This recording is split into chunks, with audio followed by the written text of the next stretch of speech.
محکمہ موسمیات نے کل کراچی میں گرج چمک کے ساتھ تیز بارش کی پیشگوئی کی ہے، جس کے پیش نظر کل شہر قائد میں آدھے دن کی چھٹی کا اعلان کیا ہے۔ تفصیلات کے مطابق محکمہ موسمیات نے کل جمعے کو کراچی میں تیز بارش کی پیشگوئی کر رکھی ہے، جس کے باعث سندھ حکومت نے پہلی رین ایمرجنسی نافذ کرتے ہوئے تعلیمی اداروں میں چھٹی کا اعلان کر دیا تھا، اور اب کراچی ڈویژن کے سرکاری اور نیم سرکاری دفاتر میں آدھے دن کی چھٹی کا اعلان کر دیا ہے۔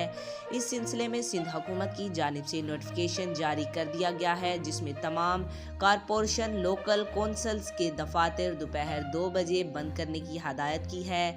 اس نوٹیفیکیشن کا اطلاق بنیادی اور ایمرجنسی ڈیوٹی انجام دینے والوں پر نہیں ہوگا۔ خیال رہے ملک بھر میں آج سے دھواں دار بارش کا نیا اسپیل شروع ہونے کا امکان ہے۔